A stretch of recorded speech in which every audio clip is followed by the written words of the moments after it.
Paano mo inaangat yung sarili mo when you feel na hindi ka masyado confident? Ang isip ko talaga, Doc, magkakaroon din ako ng clear skin. Pero lagi lang ganun ang outlook ko, Doc.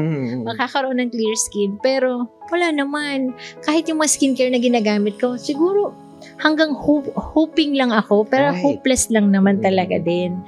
Madaming what ifs, pero still need ko ipakita na confident ako kasi gusto ko ipakita sa kanila na strong pa din ang personality ko.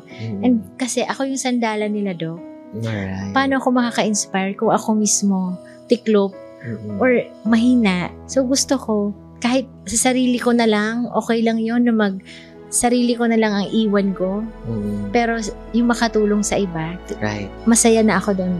Parang yung confidence mo ay nanggagaling sa mga tao na Yes, nakapaligid sa'yo. Like sa Oo, family malaking mo, factor doon. right? Sa mga parents mo, and also sa mga workmates mo din. Yes, Doc. Parang dun ka humuhugot ng confidence. Yes, Doctor. But I think walang mali if you don't feel confident about everything about yourself. Kasi maraming bahagi or dimension ng ating pagkatao. Totoo. Right?